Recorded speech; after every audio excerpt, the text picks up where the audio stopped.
Hey everyone, welcome back. I am looking today at the Volume 1, Issue 4 PlayStation Magazine. This was an issue I had as a kid. I recently rebought it. It was $7.99 when it came out. Can't believe I spent $60 on it, but I wanted to have this issue so bad, and I thought, how many more chances am I going to get where I see it online for sale, especially in pretty good condition? Because I have extremely fond memories of this. And just a real quick story. When I was in 1998, so I was like in 5th grade, 6th grade or something. Probably 4th, 5th, yeah.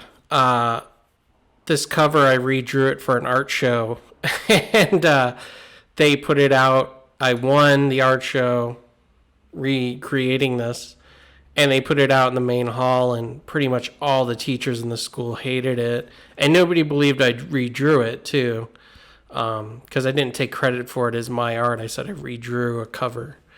Anyway, this is right before the game is going to drop. It's January 98, so, I think RE2 came out January 98.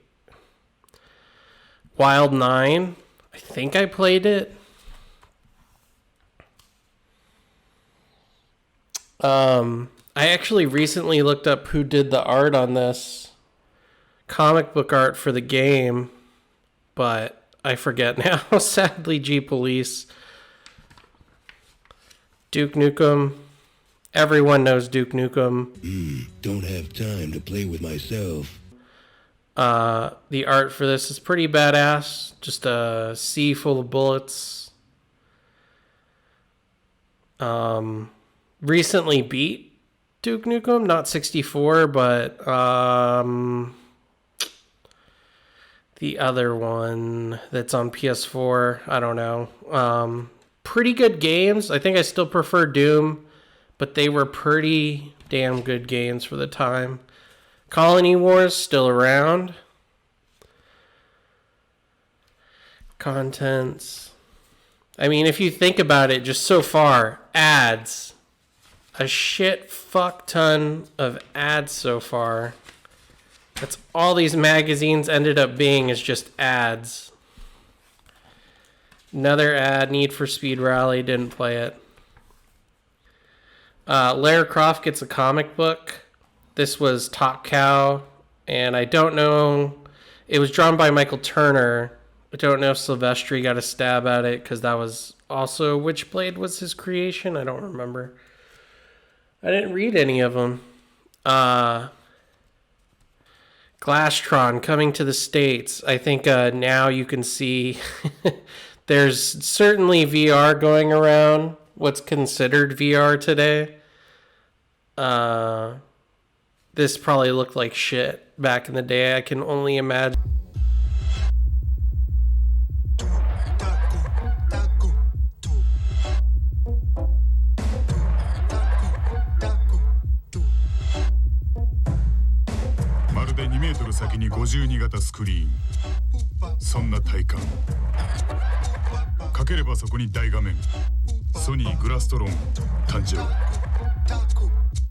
It's a Sony. 50 million discs and counting.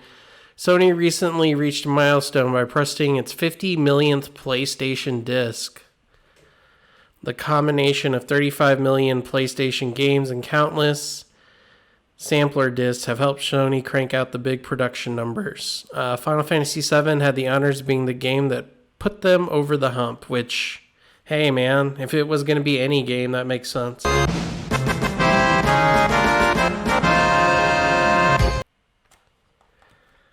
This is your best weapon, especially when it belongs to the other guy. Sorry, you can't read that. It's an ad for Spawn Eternal, which, man, was I excited to play that game. And when I finally did at my friend Jake's house, what a hell of a time. But it was such a bad game but because we didn't know any better, we just thought it was hard.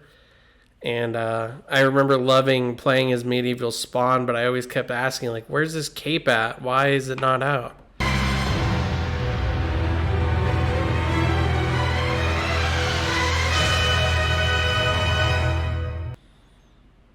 Police Knots. I actually did play and beat Snatcher, which was the first game in that series, I believe.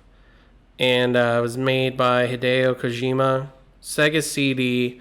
Brilliant game. You can play it on ROM now, obviously, and download it. I would suggest doing so because it's hell of fun and it's worth your time.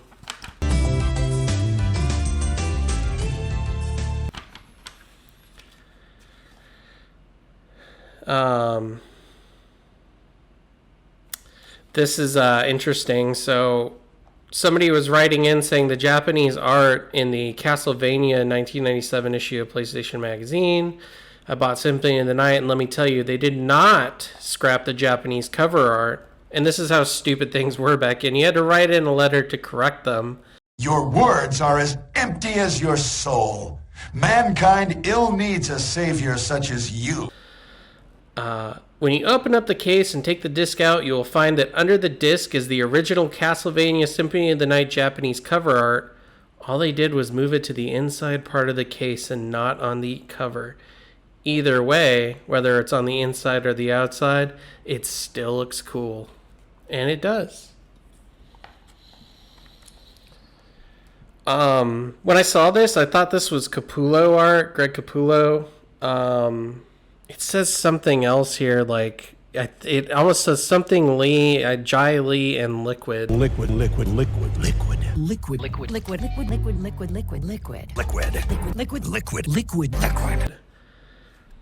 I don't know. Art for Shadow Masters. What feels like a complete knockoff of Samus Aran, the game 1. I don't remember playing this one. No pun intended.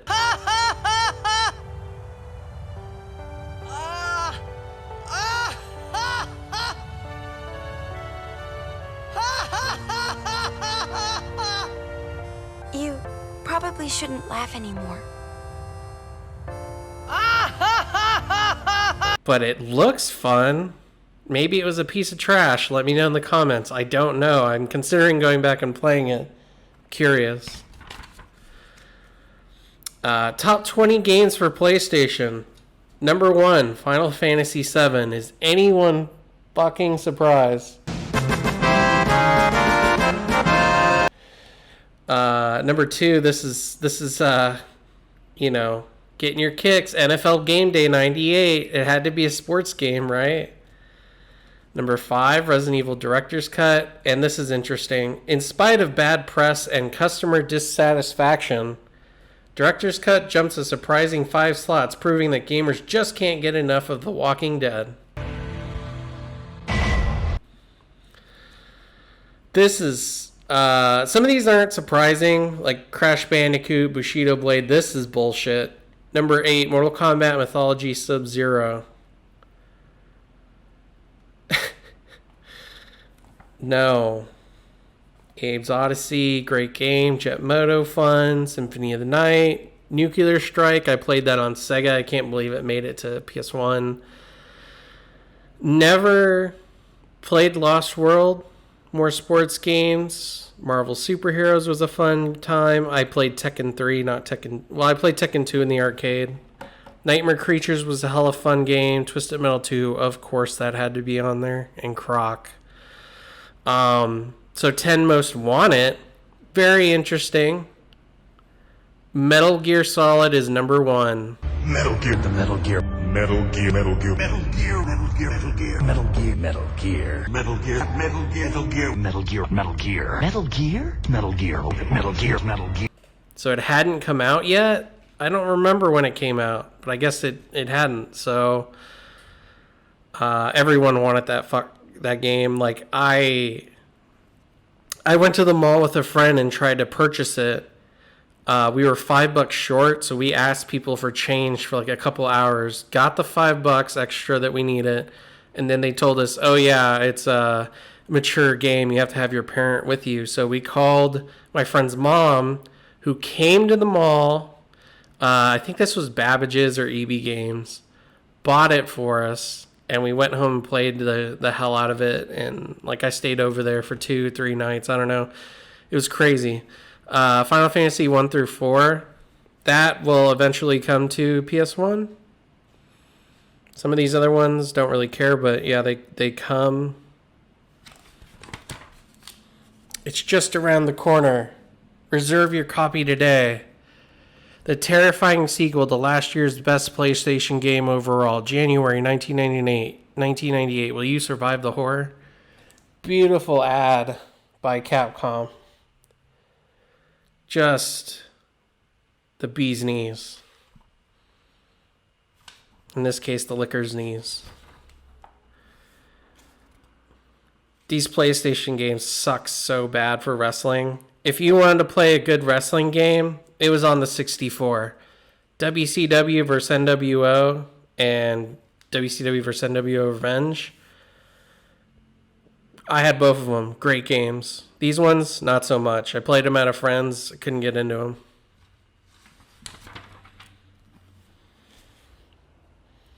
Frogger, Kart World.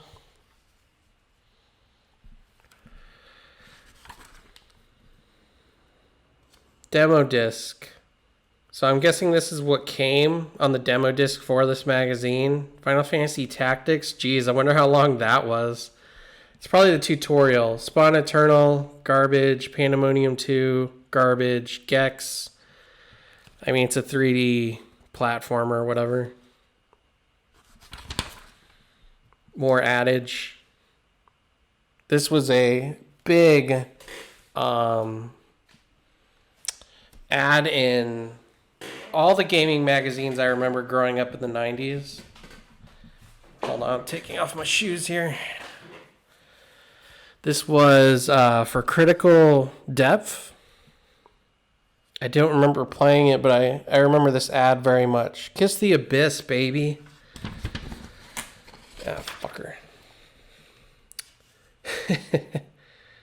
Surround sound. Winter Olympics. Nobody gives a Elric. This game actually looks pretty cool. Another thing, in the comments, if you know what this is, I'll try and move the light around here.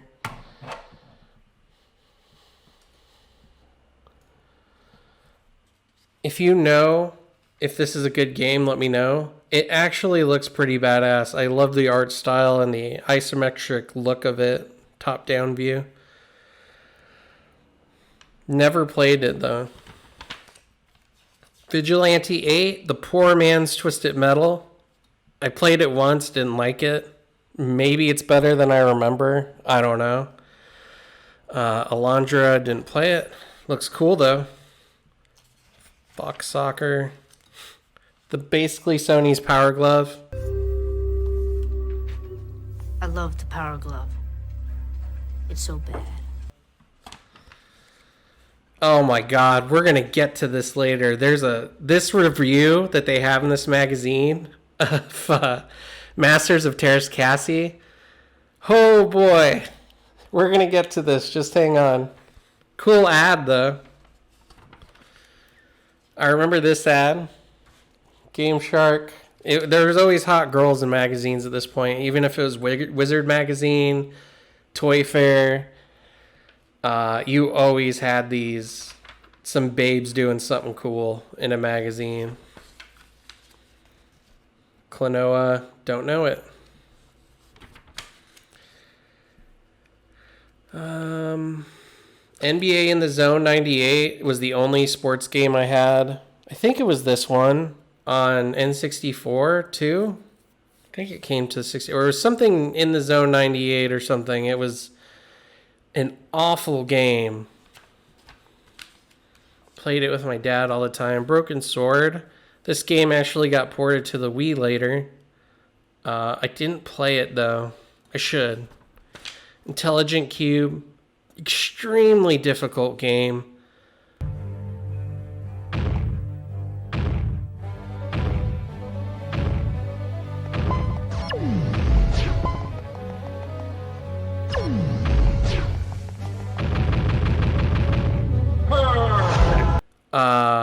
If you die once, I think, or 3 times or something like that, you go all the way to the beginning. There was no save states or any way to save your game as far as I remember. This was a tough as hell game because you had to use your mind to figure out from being squished by the cubes that would come down like a row. Almost Tetris style, but 3D. Forsaken, I believe that was a cool racing game. Tekken 2 and Soul Blade. Played it once.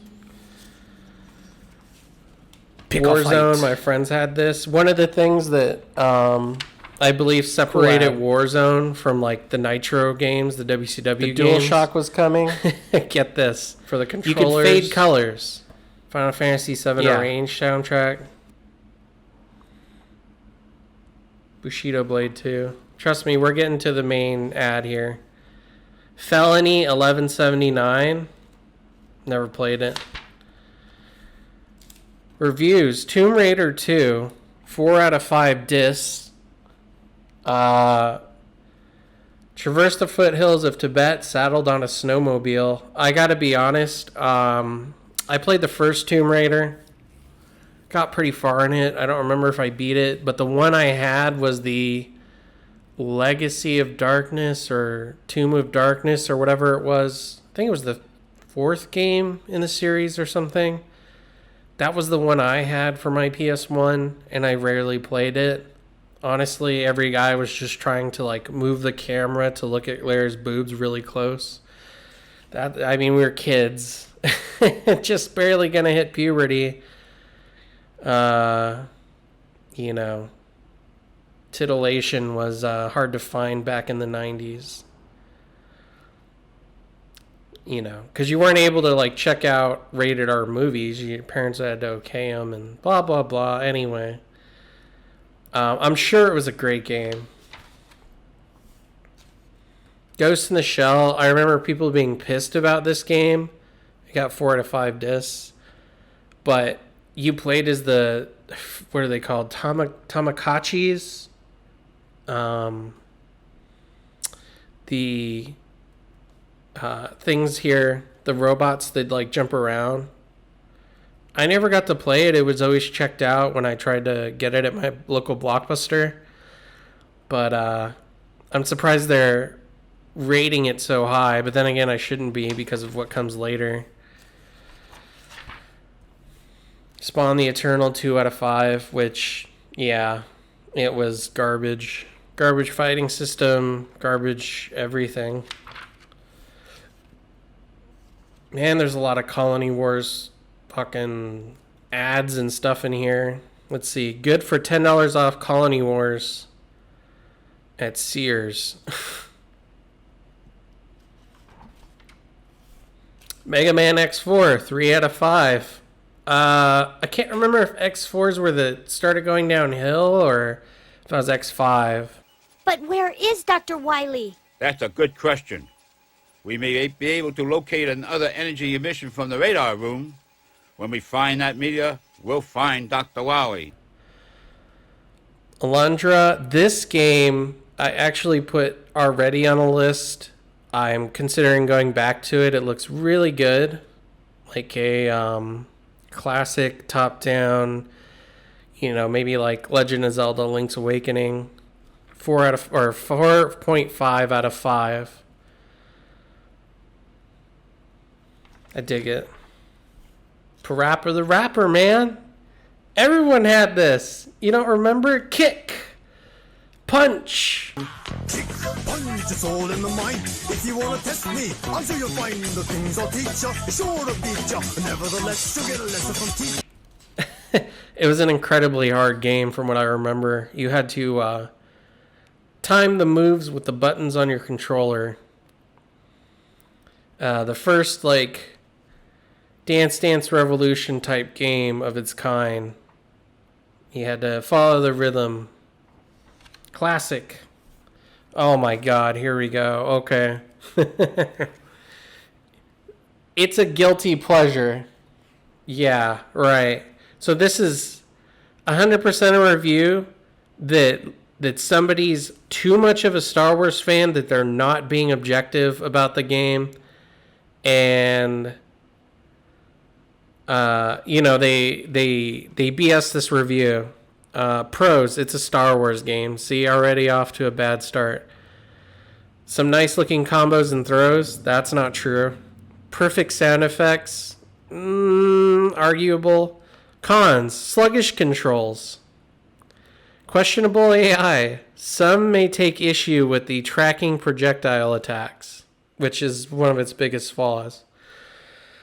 I'm not going to read the whole thing, but I'll show you why this review is bullshit. First off, 3 out of 5 stars. No, it's like a 1 out of 5. Let's face it, a person who isn't a Star Wars fan wouldn't be interested in this game even if it had the greatest fighting engine game ever.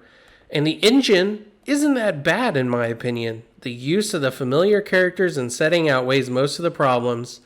Those less charmed by the Star Wars universe may feel differently, but most will find this game enjoyable in spite of its flaws. Easier than shooting womp rats back home. Joe Rabicki, you are wrong, sir. That is a wrong assumption to put in a review that you should be being objective about as a journalist. So, no. Dragon Ball GT, I didn't get to play it too much. I played a little bit of it, but I don't remember if it's worthy of the 2 out of 5 stars. Maybe it's trash. I don't remember. Crime Killer. At 60 frames per second, the view absolutely screams. What? There's one again. 4 out of 5 stars. Shit, maybe I do need to play it. Everyone loves Command and Conquer Red Alert. For 3.5 out of 5.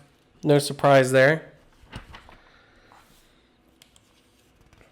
Rampage, Time Killer. Was fun back in the day. Sports. Okay, here we go. The main event.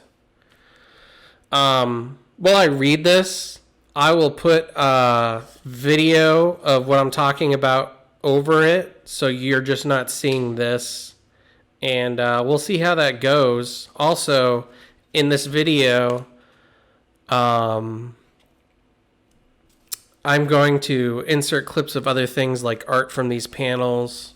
There's certain things that they do. They show the George Romero commercial and see some of the art here. So I'll show it to you while I'm reading this article. Also, let me know if you would rather go to the main article in future videos or if you like going through the magazine till we get to it. Anyway, here we go. Close to 70% finished with what was intended to be the sequel to Capcom's 2.8 million selling spine tingler Resident Evil. Producer Shinji Mikami faced an agonizing decision: plow ahead on what he knew to be a lackluster sequel or pull the plug and start from scratch. For Mikami, there was only one answer: informing the next of kin, namely the 40-plus artists, animators, and programmers who had been laboring on the game for a better part of a year, proved more difficult. Everyone turned blue upon hearing the news, recalled one team member. After some initial grumbling, Mikami's staff unanimously agreed it was the right move. So what exactly was so terrible about Resident Evil 1.5? As the game had become known to Capcom R&D, Mikami's son recently shed some light on the matter in an interview with Famitsu Now, Japan's best-selling weekly video game publication. Employing a cooking analogy, Mikami explained that blame couldn't be placed on a single ingredient. Each ingredient was not bad. Good vegetables and good meat. At that time, I thought it would be a good stew if I threw everything in the pot with a little spices. But after throwing everything in the pot and tasting it, I thought, what is this? I knew that even if I took time and cooked, this would not be a good stew. Further deciphering one of the Famitsu interviews when dealing with the press, Japanese developers can be notoriously coy, forcing magazines like Famitsu to print such Tiger Beat-esque in... Okay, we're skipping this. It led us to believe that 3 of the Resident Evil 1.5 ingredients weren't quite as tasty as the others. First, the ultra-modern concrete and steel buildings that housed much of the action were bland and repetitive looking. Second, in an effort to get more zombies on screen, Capcom simplified their polygonal models, making the zombies less frightening. And third, a professional writer was brought in to review 1.5 story, which co-starred a spunky female motocross racer with attitude and was understandably appalled. So Mikami abandoned the first stew and set about finding an entirely new recipe. The first ingredient to change was the backgrounds. While Resident Evil 2 shares 1.5's urban setting, Raccoon City Police Quarters, site of most of the action, is an aging Western-style building retaining the spooky atmosphere of Resident Evil 1's sprawling mansion. To achieve the highest level of accuracy, members of the development team reportedly snuck into a few of the remaining turn-of-the-century Western-style buildings in Japanese to take pictures and to get a feel for their general ambiance. Next, Capcom nixed motocross racer Elza Walker in favor of Claire Redfield, younger sister of RE1's Chris Redfield, and friend of rookie cop Leon Kennedy, RE2's second protagonist. In an interview we conducted with Capcom of Japan, the developer said Claire's more appropriate design-wise, characteristics-wise, and storyline-wise. We inferred that since RE2 has no returning characters, Claire at least provides a blood link to the first installment. Plus, she doesn't run around in brightly colored motorcycle leathers. Capcom also added greater detail to their character models, creating a total of 10 unique zombies, including an all-new female zombie, instead of the dingy brown pajama-like garments worn by RE1's deadheads. RE2 zombies wear blood-stained t-shirts, tattered jeans, and cop uniforms. Not only are their zombies more varied, but they can be destroyed in a variety of new and interesting ways. Zombies can now be lit on fire or blown in half with a shotgun, arms and legs can be removed with a single well-placed shot, and the zombies' heads can be punted from their body's Pele style. Claire and Leon have added detail as well, including a new damage system that provides a visual indication of their health. Receive a few bites, and your character will clutch his or her sides. When near death, Claire and Leon walk with a pronounced limp and are unable to run. Mikami-san further elaborated on the damage system in the Famitsu interview. We changed it so that the characters would cover their stomach or drag their feet when he or she gets damaged. In the original, you didn't know the character's health condition unless you opened the subscreen. Because of that, the characters could die all of a sudden after running fine. Also, I think that it is possible to create tense situations that you haven't seen before. For example, a situation where a character with an injury cannot run, but is attacked by a fast enemy like a dog. These cosmetic improvements, however, pale in comparison to RE2's new Zap system, which allows the player to vary the story by choosing from different scenarios. Here's how it works. The players begin by selecting either Claire or Leon, each of whom have their own dedicated disc. After beating the game and saving to a memory card, you may begin a second scenario as the same character, or you may switch as you play through the game a second time. You'll notice changes in storyline and endings. You will also witness many of the same events, but from an entirely different perspective. By our count, this creates at least 4 ways of completing Resident Evil 2. Even so, there is still only one big flow of events, explains Mikami. In our interview with Capcom, the developers indicated the first thought of the so-called Zap system during a late stage of RE1's development. That's interesting. However, it was too late to implement it into the series' first installment. Aside from some additional weapons, a new Lara Croft-style auto-aim, and an expanded cast of sub-characters the player may briefly control, including a 12-year-old girl, RE2 remains remarkably true to the classic Resident Evil formula. The sequel runs on a modified version of the first game engine and contains the same pre-rendered backgrounds and static or fixed camera angles. Given the success of Tomb Raider, many wondered if Capcom would make a move towards true 3D for RE2. Even though the idea occurred to Capcom, such was not the case. Even before we started development of RE1, we considered making it a true 3D game. However, we gave up on that idea because we decided that the current perspective is the best way to present the sense of horror and a movie feel. And it is Resident Evil's movie feel that has always been the game's most striking quality. Perhaps for the first time in history, a video game used lighting, dramatic camera angles, editing, and effects, and music to rival the tension created by a Hollywood epic. In an interview appearing in PlayStation Underground Volume 2, Final Fantasy VII producer Hironobu Sakaguchi stated it is now possible, in his opinion, for video games to surpass movies in entertainment value. Thanks to a higher degree of interactivity, Sakaguchi enthused players can get blah, blah, blah. We're going to skip that part. The developers of RE2 were more diplomatic. Movies and games have their own merits, so it's impossible to say which is a better medium. Both should be improved to reach a higher level. The only thing we can say is that it is possible to produce high-quality entertainment by simply imitating other media. We do not believe one is more superior and is produced to the best it can. Games understand each other's merits and take advantage of them. As the line between video games and movies continues to blur, the argument over which is the superior form of entertainment eventually may become a moot point. Bruce Willis will become the first A-list movie star to appear in a game. Activision's Apocalypse, cutting-edge game developers like Psygnosis use Dolby surround sound, the same technology used by filmmakers to draw their audience into the action. It just kind of talks about James Cameron. As impressive as RE2 is, it is the possibility of a third installment in the series that really has us salivating.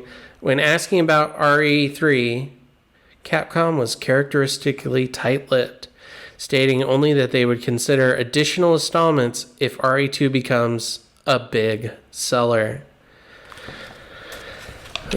They also refused to comment about which platform would be the recipient of RE3.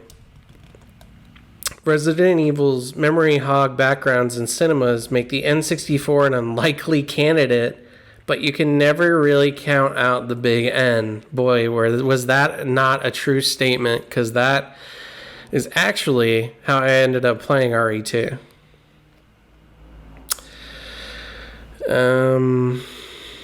Especially with the impending release of the Nintendo 64 disk drive add-on, while the current PlayStation still has several good years ahead of it, the rumored PlayStation 2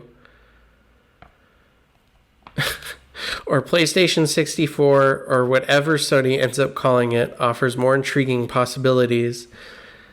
If the Resident Evil movie currently being penned by heavyweight screenwriter Alan McElroy, whose credits include Spawn, Die Hard 4, and Scud the Disposable Assassin, is a box office hit, might Capcom incorporate its stars into RE3 in the same manner Activision digitized Bruce Willis?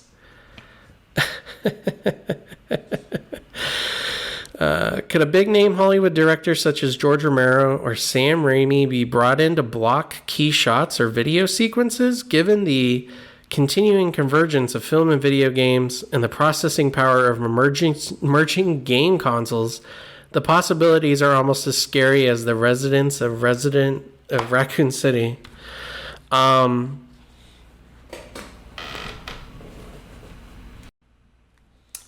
So coming back to this, they do a couple other things here.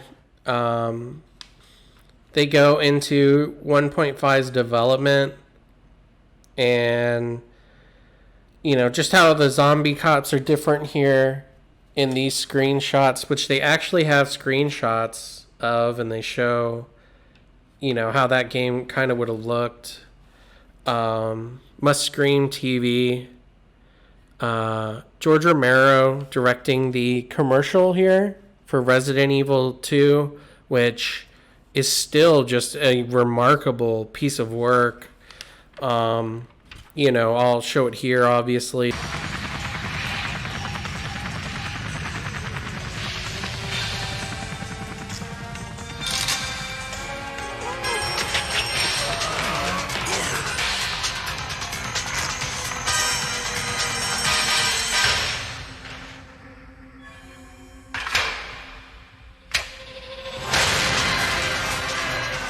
Biohazard 2. Capcom. But they just kind of get into it, and let's see if George has the father of zombies has anything to say. No, it doesn't. But it just talks about the makeup effects. This is about the bidding for the Resident Evil toys that would come. I have the NECA toys. I'm gonna buy some of these eventually offline. They're still pretty cool and iconic to me. Deja Vu. This is really nice, and I'll put up comparisons here on the screen of how much homage Capcom, you know, made of the various works of not only George Romero, but from Jaws as well. The George Romero one would include the head falling off of STARS member Kenneth, and then the reveal of the zombie in the farmhouse owner.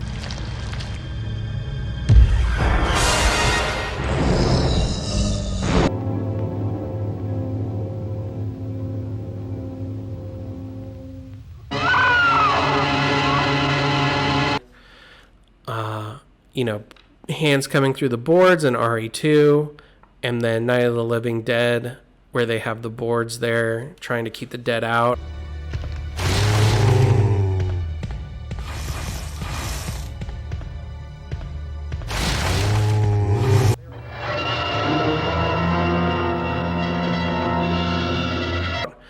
The perspective view here for Leon shooting backwards into the foreground, and the same shot being used in Night of the Living Dead, how they paid homage to that.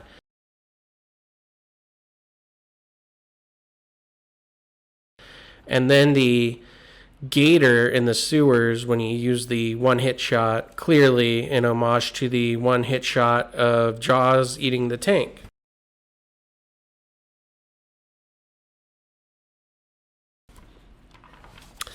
And, I mean, that's your main article there. And that's a lot of news, man. Those are a lot of quotes. That's a lot of information. And this is what got me hyped for Resident Evil 2 when it was coming out. Just seeing Leon and Claire and Sherry here. That was, you know, this blew me away. It's like Claire holding a minigun here in the little screenshot. Just the perspectives, how big the main hall looked, knowing you could walk through a bus in the city. You know, you had no idea how long that was going to be. Zombies breaking through in Kendo's gun shop right here. Sorry about that. I thought you were one of them. You know, it's all fantastic. The slugs from the moth. These bosses, irons, showing the commercial, which somehow, I know you could watch this. They say in the article here it didn't come to the States, but that's bullshit. I know you could watch it somehow. I did with a friend on his PlayStation. I don't remember how. But yeah, I was a big fan of Zombies, Dawn of the Dead, Night of the Living Dead, so that was all, you know. I mean, this was it, man. What a great article. I still love it today. So that was our main event. I'm just going to quickly go through the rest of the magazine as we make our way through here. Tomb Raider 2. Clearly, we know what they're doing here to try and sell this game, which it worked. and it just continues. This is kind of a strategy guide for levels. Lara in her swimsuit, and Lara just ends up getting in a bikini at some point. Slowly taking off her clothes. There it is. No one should be shocked by this. Tricks of the trade. These are cheat codes, essentially, for the magazine. Nightmare Creatures, cheat menu code. Final Fantasy VII, increased items track. PlayStation Underground 3, I did have one of these. I remember playing it. It had video on it as well as games. Maybe that's how I saw the RE commercial. I don't remember. Too long ago. 1998 was 24 fucking years ago. Die Hard trilogy. These codes give you unlimited energy and a map editor. Twisted Metal 2, special moves, secret characters, secret battlegrounds, Sweet Tooth and Minion. Great unlockables.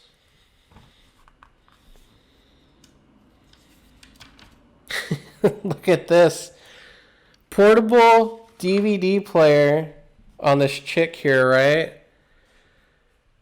And you're ready to hit the road. The unit can be powered by lithium-ion batteries that provide up to 2 hours of viewing per charge. The coolest part of this unit is that it will play CDs and audio CDs in addition to the snazzy DVDs. Wow, man, I gotta get me one of those. Look at this huge thing. Man, I bet something that could fit into my palm 24 years later could give the same sound quality, if not better, of that. The Barracuda, terrible controller. The glove, you know those were bad. You even knew back in the day looking at these that they were bad. Stuff from overseas. Anime DVDs. I remember seeing Armitage 3 all the time in the video store. I never checked it out. Saw Aeon Flux on Liquid Television late night on MTV, which is the only time it would play. Along with the Sam Keith's The Max, The Head. I think Beavis and Butthead showed late at night. And you literally had to stay up to watch this till like midnight, 2 in the morning. Otherwise, you were never seeing it. It did not come out on VHS that I ever saw around me in Phoenix, Arizona. Neither did Sam Keith's The Max. I think that eventually came out on DVD, but that was it. Some of these animes you might see in video stores, but you wouldn't necessarily, like, there was no way to really get your hands on them unless, and then Toonami came around and kind of changed all that, which would show some DBZ and other movies on there, other shows. Sounds of the Force. A room alarm stormtrooper. Apparently, if you can set it to where if someone walks in your room, it'll tell them to leave. Pretty cool stuff. Selling the magazine. What's coming next month? And a huge spread for Croc here. And yeah, so that's pretty much the magazine. I want to thank everyone for watching. This is something I don't know if people are interested in. I'm just kind of putting this out to, share like this cool thing that I had as a kid and kind of go through it and why it was so much fun and what made it so much fun. 1998, man, I can't believe it's been 24 years. Time really does pass. I was 11 years old then, and this magazine meant a lot to me. I'm sure my mom just accidentally was like, oh, he's not going to read this anymore, and tossed it out. And, I had to buy it again. The front cover art was done by Tomotaki K, who I looked on Instagram, I looked online, I couldn't find anything. If people know about his art or her art, if it's her, let me know. I would appreciate it because it's just beautiful. I mean, how could you not like this front cover art? But thanks everyone for watching. Don't forget to like, share, and subscribe.